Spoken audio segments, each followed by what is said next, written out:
అన్నం పరబ్రహ్మ స్వరూపం. అన్నం తినేటప్పుడు ఒక్క మెతుకు కింద పడితేనే మళ్ళా తీసుకొని కండ్లకు అద్దుకొని ప్లేట్లో వేసుకుంటాం. అంత మంచిగా చూసుకుంటాం అన్నాన్ని. తినేటప్పుడు కూడా బరాబర్గా కండ్లకు అద్దుకొని మొక్కుకొనే తింటాం కదా. అయితే ఇటు చూడుండ్రి, ఇక్కడ ఒక మోతెవరి ఏం చేసిండో.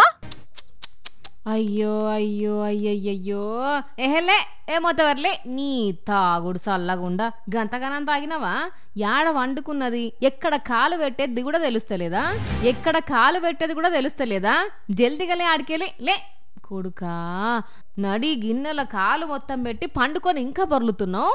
ఇంతకు ఎవలి మోతెవరి పీకల్లాంక తాగిండు ఏం అర్థమైతలేదు కదా అంటే సంగారెడ్డి జిల్లా ఇస్మాయిల్ ఖాన్ పేట దగ్గరున్న పాలిటెక్నిక్ కాలేజీలో వాచ్మెన్ అట.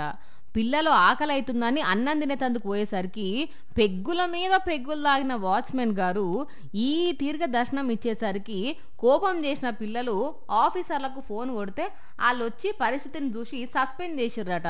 కానీ బాలే వాచ్మెన్ పోన్రి. అరే తాగినోడు తాగిన తిరిగి ఉండాలి కానీ అన్నం గిన్నె దగ్గరికి పోయి ఏం సక్కదనం గిది. మరి ఎంతగానం పుచ్చుకున్నాడో గాని కళ్ళు మూసి తెరిచేందుకు కూడా మనోడికి చాతనైతే లేదు. మరి కాలేజీలకే తెచ్చుకొని తాగిండో బయట తాగొచ్చిండో గాని అసలు ఈ వీడియో చూస్తుంటేనే మస్తు బాధ అవుతుంది మనకు.